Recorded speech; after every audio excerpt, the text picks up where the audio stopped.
I'm sure it is today. Of course, any team would love to play Orlando Pirates without Saleh because we know the problem that he possesses, especially on the right-hand side. He has grown, he becomes so immature player and so impactful as well. So again, I think, but there's also other quality players within Orlando Pirates side that David Haddon should be worried about. See, one thing, and I don't know if you agree with this one, with Coach Ribeiro been working on the fact that Pirates the cross. It's something that SuperSport United do well. They get crosses in, but against Makesi they didn't, and it cost them. He would be working on a reaction when they lose the ball because they play so high up. So the players that are behind, they usually remain one-on-one. And in these type of situations, you have to be in front of someone in their faces to make sure that they don't find the teammate, they don't lift their head and find the teammate. And that was their Achilles in this particular encounter. And also the tracking of runners into the box, hence the importance of Makhaula and Bata in the that first occasion, Rasabocha was the one who didn't really do the closing down here. Sia Sibisi here, the man who doesn't stop the cross here. Yeah, I mean, coaches will tell you if you can't stop the cross, if it's too late to stop the cross, as a defender, as a centre back, you need to know where the strikers are.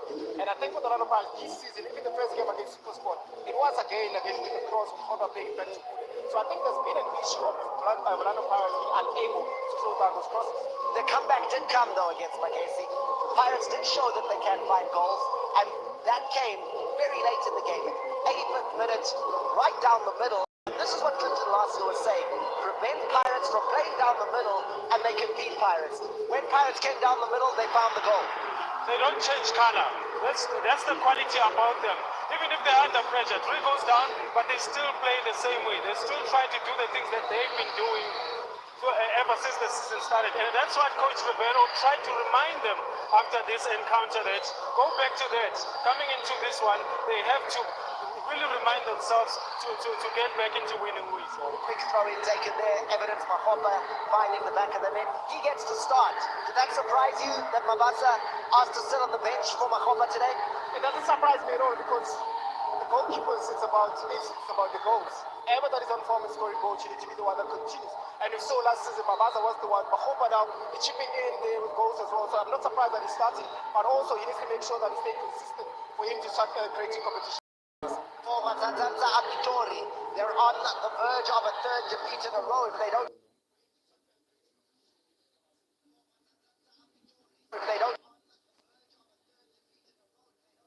get something out of this one against Orlando Pirates. Cape Town City was the last Betway Premiership game that they played.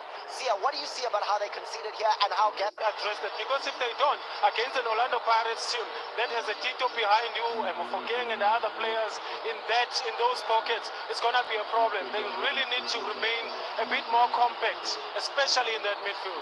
Well, look here, Prince Chiweza, he's the man who's able to find the back of the net.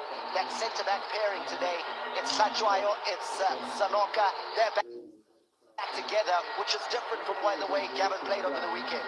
It's different. I think that the importance of Sasha being better to the team is just to try and avoid such situations because he is a leader, his experience with Sanoka as well. But also, they need to be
and in possession, Yes. so that when he gets that final pass, it's a simple tap in. You know, these players understand law 11.